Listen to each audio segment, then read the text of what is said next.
we have a number of excellent friends and colleagues that supported us in operations who work at USAID. Yes. And USAID is going through a massive tumult right now. Mm-hmm. What are your thoughts? So that was the beginning of me being like, I really need to stop having knee-jerk reactions. Because it's twofold for me. And let me frame it, because I want to say what I think you're saying. I want to say what I think you're thinking, and then you correct me, right? Okay. USAID is the source of our soft power worldwide. Yeah. But it is also incredibly wasteful. And we've seen the waste that it gets trapped into and the abuse of that waste. And we've seen it for as long as we've been in government. And how do you fix that? How do you fix that? How do you change that?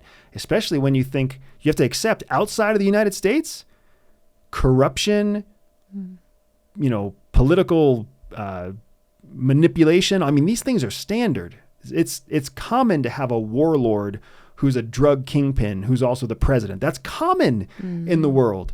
And somehow we still have to find a way to pass aid to that country. So my answer's mostly different. Oh, shows how little I've learned about you in 14 years of marriage.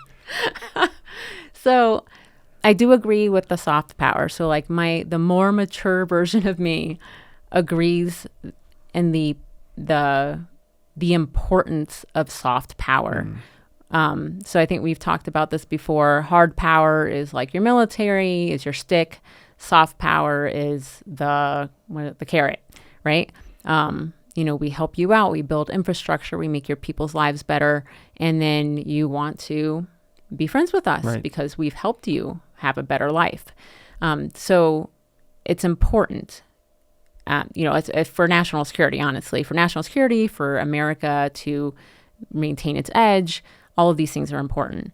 The other side of me, well, I understand that. I mean, that's where I think, we'll see when the dust settles how much waste, fraud, and abuse there actually was. Because the other side of me believes in the mission of USAID. I believe that, we are a nation, but we are all on the same planet. We cannot get away from each other. We can see with the immigration issues that when people in one country are suffering, it affects all the countries around them. So why wouldn't you try to make that better? Why wouldn't you invest in the betterment of your neighbors? Because if you don't, that will affect you in the future adversely. So I'm not saying that it's not complex, because it is incredibly complex. And I have never believed that just exporting democracy would fix the problem, because democracy isn't the solution for every nation and for every people.